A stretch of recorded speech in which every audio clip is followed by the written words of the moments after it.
वालेकुम तमाम स्टूडेंट्स को एक बार वीडियो के साथ मैं चैनल खुशामदीद कहता हूँ। मेरा नाम तफैल खान है और आप देख रहे हैं ट्विटर वर्ल्ड एकेडमी का चैनल।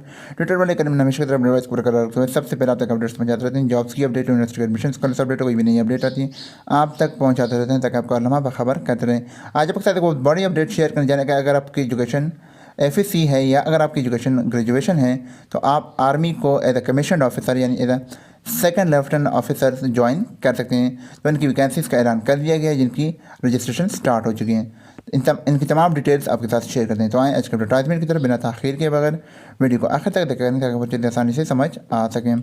सबसे पहले मैं आपको बताता चलूँ कि प्राइमरी सिलेक्शन होगी जो कि रजिस्ट्रेशन 17 अप्रैल से 17 मई तक है। यानी 17 अप्रैल से 17 मई तक आप इसके लिए अप्लाई कर सकते हैं। और इनके जो प्राइमरी टेस्ट हो गए यानी कि जो टेस्ट होगा जिनको हम स्क्रीन इंटेलिजेंट टेस्ट कहते हैं, यानी कि जो टेस्ट होता है कंप्यूटर टेस्ट जो होता है वो 20 मई से लेकर 27 जुलाई के दरमियान होगा। इसके साथ ही अगर कोर्स रिक्वायरमेंट की बात की जाए तो सिर्फ और सिर्फ इसके लिए मेल अप्लाई कर सकते हैं, फीमेल अप्लाई नहीं कर सकते हैं। और इनके लिए अनमेरिड अप्लाई करेंगे। अगर आप मेरिड हैं तो मेरिड के लिए यह है कि अगर आप मेरिड हैं और आप आर्मी ऑफिसर्स हैं तो आपकी एज 20 साल से ऊपर होनी चाहिए। और फ्रेश कैंडिडेट्स को जो है अनमेरिड उनके लिए होना ज़रूरी है। अगर वो मेरिड है तो इसके लिए अप्लाई नहीं कर सकते हैं। इसके साथ ही अगर हम क्वालिफिकेशन की बात की जाए तो इनके लिए इंटरमीडिएट यानी अगर आपकी F.Sc हैं तो भी आप इसके लिए एलिजिबल हैं। अगर आप BA BC भी आपने किए हैं तो भी आप इसके लिए एलिजिबल हैं। और अगर आप BS आपने किए हैं तो भी आप इसके लिए एलिजिबल हैं। यानी कि इनके लिए F.Sc इंटरमीडिएट यानी F.Sc और BA BC और BS के लोग अप्लाई कर सकते हैं।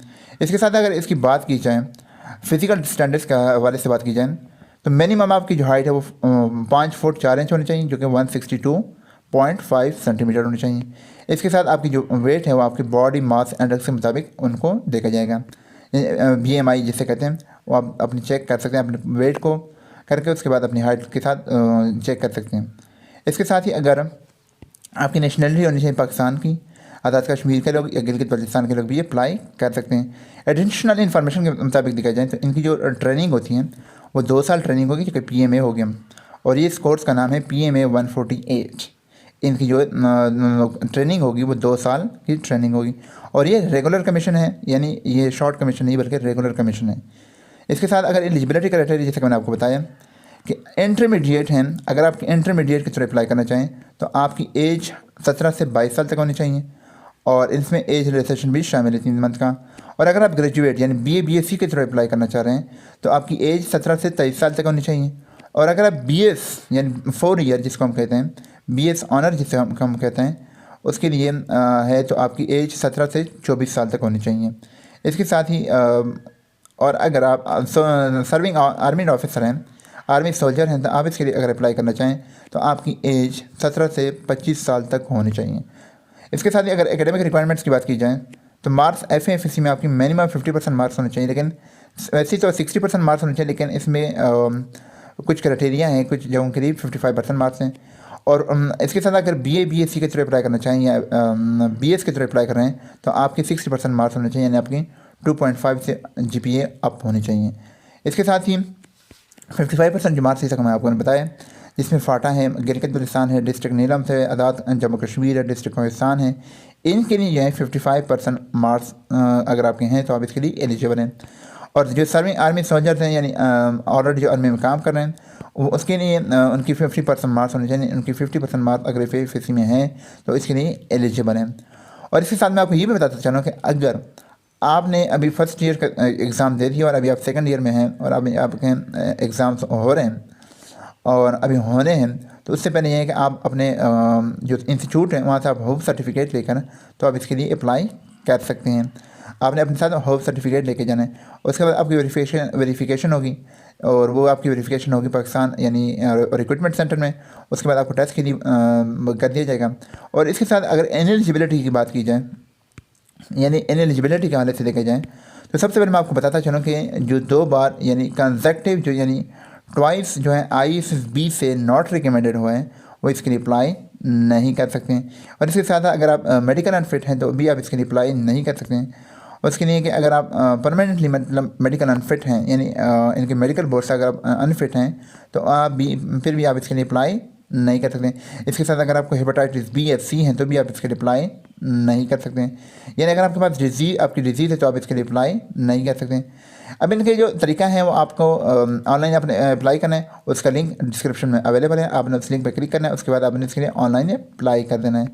और इसके साथ साथ यानी 17 मई से लेकर 27 जुलाई तक आपने इसके लिए ऑनलाइन अप्लाई यानी इसके लिए ये है कि आपने 17 अप्रैल से 20 मई तक आपने इसके लिए ऑनलाइन अप्लाई कर देना है। इसके साथ PMA long course will be consider. और इसके साथ मैं आपको ये बताता चलूँ कि जो लोग जिन्होंने PMA 147 में दिया हुआ है, अप्लाई किया वहाँ से, मतलब वहाँ पे नॉट रिकमेंडेड हुए हैं या वहाँ पर जो मतलब एक बार नॉट रिकमेंडेड हुए हैं, तो वो अगर अप्लाई करना चाहें तो वो अपने फॉर्म में यानी जब ऑनलाइन अप्लाई करेंगे तो वो इस तरह मेंशन करेंगे कि मैं रिपीटर हूँ, ठीक है, तो आपने ये साथ मेंशन कर देना है। इसके साथ ही प्राइमरी जो सिलेक्शन होगी उसमें आपका इंटरव्यू होगा। तो इसमें आपका टेस्ट होगा, जिसमें टेस्ट को 2 कैटेगरीज में डिवाइड किया गया, इंटेलिजेंस टेस्ट होगा और उसके बाद एकेडमिक टेस्ट होगा, ये आपका प्राइमरी होगा। उसके बाद आपका मेडिकल एग्जामिनेशन होगी यानी आपका मेडिकल टेस्ट होगा। इसके साथ ही आपका फिजिकल टेस्ट होगा। इस फिजिकल टेस्ट क्लियर करने के बाद आपका इंटरव्यू होगा और इंटरव्यू और टेस्ट इन सब को क्लियर करने के बाद फिर शॉर्ट लिस्ट कैंडिडेट्स को ICSB का फॉर्म दिया जाएगा और ICSB का फॉर्म देने के बाद आपने उसको फॉर्म को फिल करने के बाद 3 दिन के अंदर अंदर आपने उस फॉर्म को सबमिट कराने के बाद आपने उसको भिजवा देना है। इसके साथ ही अगर फिजिकल टेस्ट की बात की जाए तो 1.6 किलोमीटर आपकी रनिंग होगी जो कि 8 मिनट्स में, पुशअप होंगे 3 जो कि रेपिटेशन होंगे 2 मिनट्स में, एंड पुलअप होंगे 3 मिनट्स 15 होंगे, पुशअप जो है 15 होंगे और पुलअप 3 होंगे 2 मिनट्स में। इसके बाद क्रंचनेस 20 रिपीटेशन होगी 2 मिनट्स में। डिच क्रॉसिंग 7.4 फीट होगी जो कि आपने डिच क्रॉस करनी है। जो पॉसिंग कैंडिडेट्स हैं उनको ICSB का फॉर्म दिया जाएगा। तो ये थी आज का अपडेट जो हमने आपके साथ शेयर की, और जैसे मैंने आपको बताया इनकी लास्ट डेट है 20 मई 2021। तो इसके साथ ही अप्लाई भी करें और साथ इनकी तैयारी भी करें। और अगर आपको ये वीडियो पसंद आई है तो इसको ज़्यादा से लाइक, शेयर और कमेंट करना मत भूलिएगा, और इसको अपने दोस्तों के साथ लाजमी शेयर कीजिएगा। हो सकता है आपके शेयर करने से दूसरे बंदे को फ़ायदा हो। और अगर आपने चैनल सब्सक्राइब नहीं किया तो चैनल को सब्सक्राइब और साथ बेल आइकन दबाएं ताकि आपको हमारे आने वाली वीडियोज़ को नोटिफिकेशन आसानी मिलते रहें। हमारे आने वाली वीडियोज़ करने तक अपना और अपने दोस्तों का बहुत सारा ख्याल। तब तक के लिए मुझे दे दीजिए इजाज़त। अल्लाह हाफ़िज़।